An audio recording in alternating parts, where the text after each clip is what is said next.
Well, it looks like Carol here is going to need a new fan clutch, so let's go ahead and install it. You probably can't see this, but the fan right here is what we need to swap out.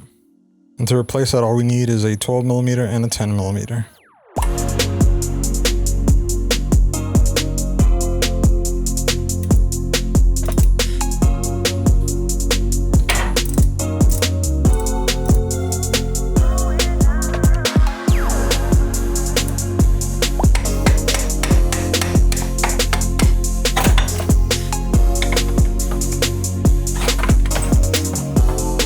All right, so here we have the old fan clutch, and here we have the new one.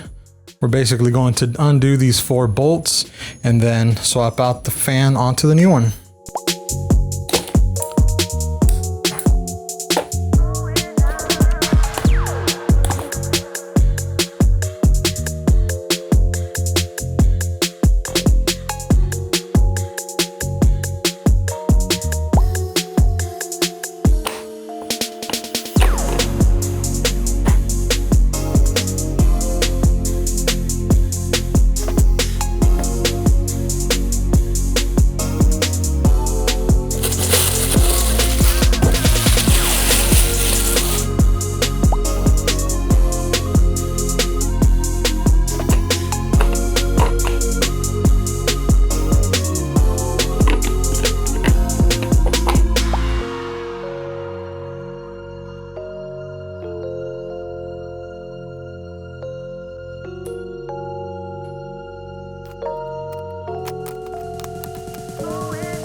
All right, so that pretty much sums up how to do the fan clutch swap on your 3rd gen 4Runner. It's pretty easy. It's just tedious as hell to get in there without having to take out the shroud and everything else, but super easy fix. And yeah, let's go ahead and crank her on.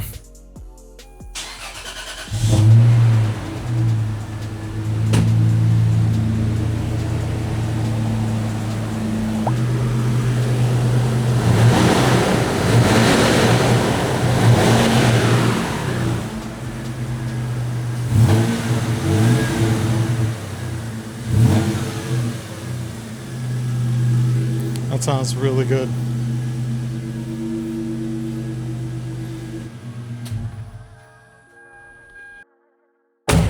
God, it's hot as hell. But in the next video, we're going to do the Tundra brake upgrade on this little thing right here. So stay tuned.